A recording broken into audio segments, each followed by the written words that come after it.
మామూలుగా భక్తులు గుడికి పోతే ఏం కానుకలిస్తారు? నిలువెత్తు బంగారం గదే బెల్లం సమర్పించుకుంటారు, కొబ్బరికాయలు కొడతారు, ఎంటికలు ఇస్తారు, వెండి బంగారం వజ్రాలతో కూడిన కిరీటాలు ఇస్తారు కదా. కానీ ఇక్కడ ఒక ఫౌండేషన్ వాళ్ళు భారీ కానికిచ్చిండ్రు అమ్మవారికి. మరదేందో చూద్దాం పాండ్రి. ఏదో కానికని చెప్పి ఏనుగును చూపిస్తున్నారు అనుకుంటారేమో, ఆ గిఫ్టే ఈ గజరాజు. అవును, కేరళంలో ఉన్న శ్రీ భద్రకాళి విష్ణుమాయ గుళ్ళే ఉత్సవాలయాల్లో ఉపయోగించటానికి ఇచ్చిండ్రు దీన్ని. ఉపయోగించుడేందుల్లా అదేమన్నా వస్తువా అని గరానికి రాకుండ్రి. మీరు గమనించిండ్రో లేదో గాని అది నిజమేనుగు కాదు, రోబోటిక్ ఏనుగు. మంచిగా చూడండి ఒకసారి. ఊపిన తీరే చెవులూపుడు, కొంచెం ఎత్తు తొండం లేపుడు, తోక ఊపుడు చేస్తుంది గంతే. కింద గిర్రలున్నాయి చూడుండ్రి.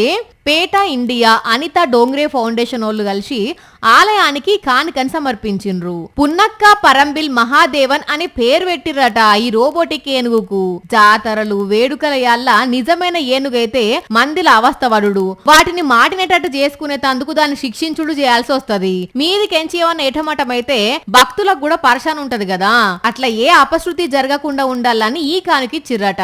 అట్లని ఇదే తొలసూరి కాదట, ఇప్పటికీ దేశంలో ఉన్న కొన్ని గుళ్ళల్లా ఇట్లాంటి కానుకలు ఇచ్చిండ్రట. ఇది 25వ ఏనుగట ఇట్లిచ్చుడు. కానీ చూస్తందుకైతే అచ్చం నిజం ఏనుగు లెక్కనే భలే ఉన్నదిలే. ఆ రంగు, ఆ తోలు, ఆ చెవులూపుడు, ఆ తొండం అంతా కూడా.